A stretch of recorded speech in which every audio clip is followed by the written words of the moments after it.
We're going to go into an in-depth perception of reality. That means everything, the whole enchilada. Taking a look at it.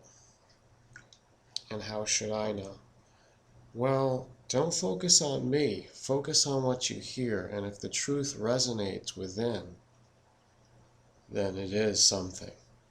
And that's all you need to know. That's the focus.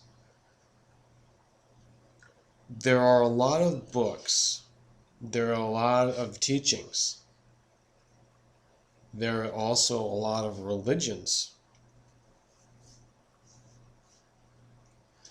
So many sources, very large and established, and very small, rare, personal, localized, which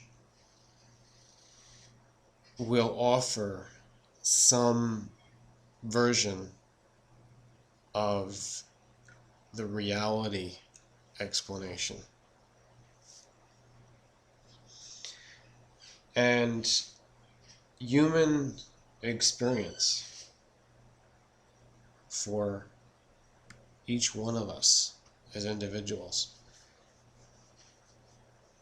is very fleeting because it's always moving where it's going.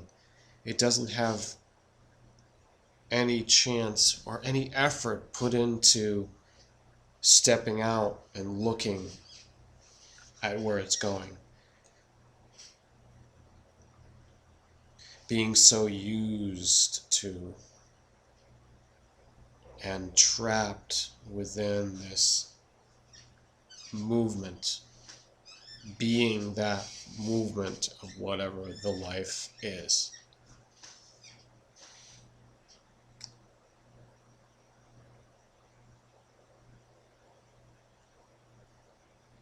Even so, the unexamined life is not worth living.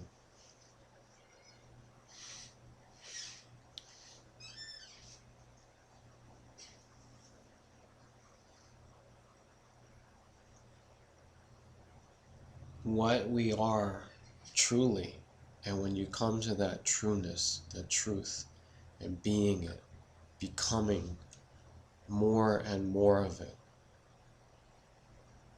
it is more and more of whatever you are or what you were. And it is an awakening. And nothing else matters. And that's scary to some people because they're attached to the things that are not going to matter anyhow. They never mattered to begin with. They were just propped up as false attractions. Just dull, counterfeit copies of the real. And that real reality is what we come to realize after we get outside of that typical mundane slumber, and when we awake, looking back down on it, remembering that dream, trying to interpret it, and seeing that it follows certain rules, but it only reveals a certain amount, and we need to come to the waking life, the full consciousness, where everything is established as a standard. It is not the counterfeit copies of that standard of reality.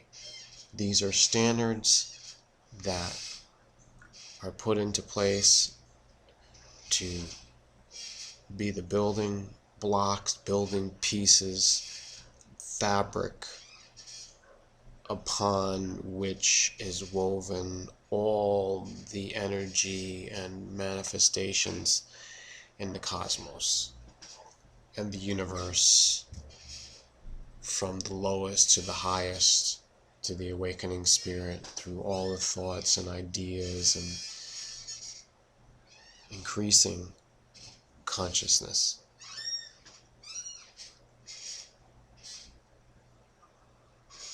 I can only use words. We can only use these words and string to them together enough to explain until we can all agree on universal principles,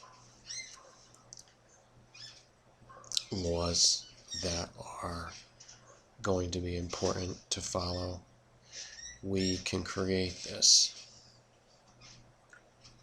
We are creating it. We are always creating what is going to happen.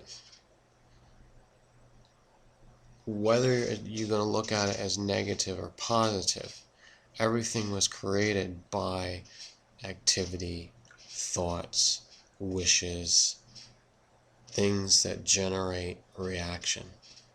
So essentially, it is the workings of karma. The theme of karma is a humanistic science theory, which every theory that is propounding something we agree, it's tried and true, becomes law. It is, and it serves to be self-evident, and we all can agree to it. What comes around goes around, and you must see this collectively.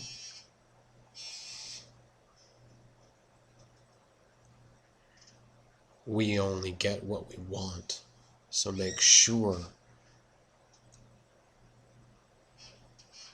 you know what you're setting yourself up for. Make sure that you know what you've been wanting and how you've been wanting it and how you've been creating this situation out there, whether it is negative or positive. So we do have to take the good with the bad or the bad with the good and learn to separate it and accentuate what part of it we decide. That's a matter of willpower.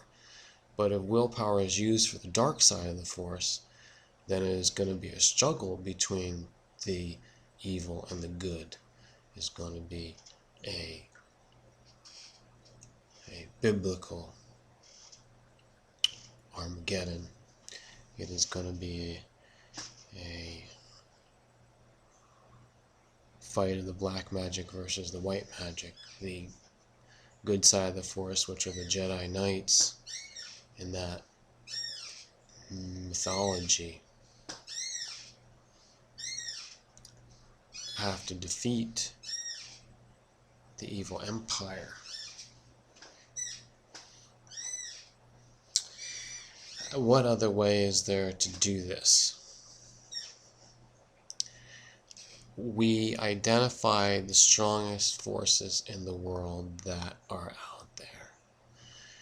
These forces have to be realized and listed and basically categorized in a basic form in order to see how all these forces are interconnected and they are working upon one another. There is no mystery to it. It's very logical, it's very rational. Forces will cancel each other out if given enough time to work out that process of coming together in one unit versus the opposite